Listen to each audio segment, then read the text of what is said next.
If you wanted to join something worked in the round or something worked flat, and you didn't want the look of chains, this is how to do standing stitches.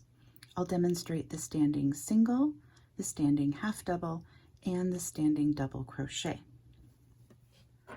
You begin with your hook, and you're going to wrap your hook with 2 to 3 loops. You can wrap twice if you're doing a single or a half double. Wrap 3 times if you're doing a double.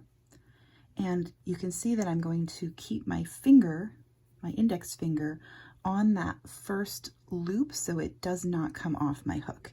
You don't want these to become loose or unraveled. Then you're going to put your hook into that first stitch.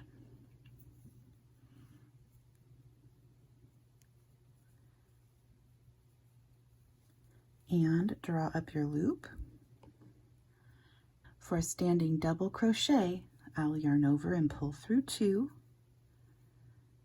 yarn over, pull through 2, and I'm going under those twists on my hook.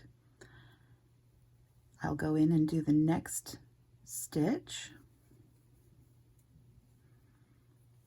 and then at this point I can let go of my tail, and it's not going to come undone because it's anchored in, but what I have is a nice double crochet stitch here rather than chains. So this is a standing double crochet. And I wrapped my hook 3 times because that way if I accidentally lost a loop, I could still perform the double crochet without having dropped my yarn. If I only wrapped twice and I dropped a loop, then I'd have to start all the way over. Standing singles and standing half doubles work pretty much the same way. So you wrap your yarn, you insert your hook into the first stitch and draw up a loop. If you were doing a standing single, you would yarn over and pull through 2. It's best to kind of hold everything in place and go in and work that next stitch before letting go of your tail, just to make sure everything stays put. But you can take whatever extra loops and just let them go at that point.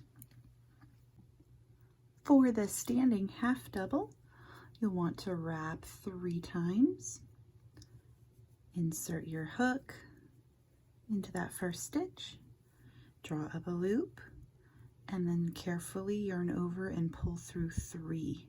So you might need to squeeze those loops together a little bit or pull through 2 of them at once and then kind of snag that third one with your thumb and guide it through.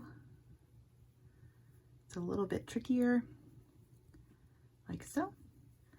And then keep a hold on that yarn as you work your next stitch where you yarn over and pull through 3.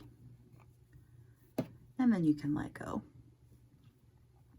So that is the standing half double crochet. So standing stitches can be worked with any kind of crochet stitch, and it's the way to achieve the stitch without having chains on the side.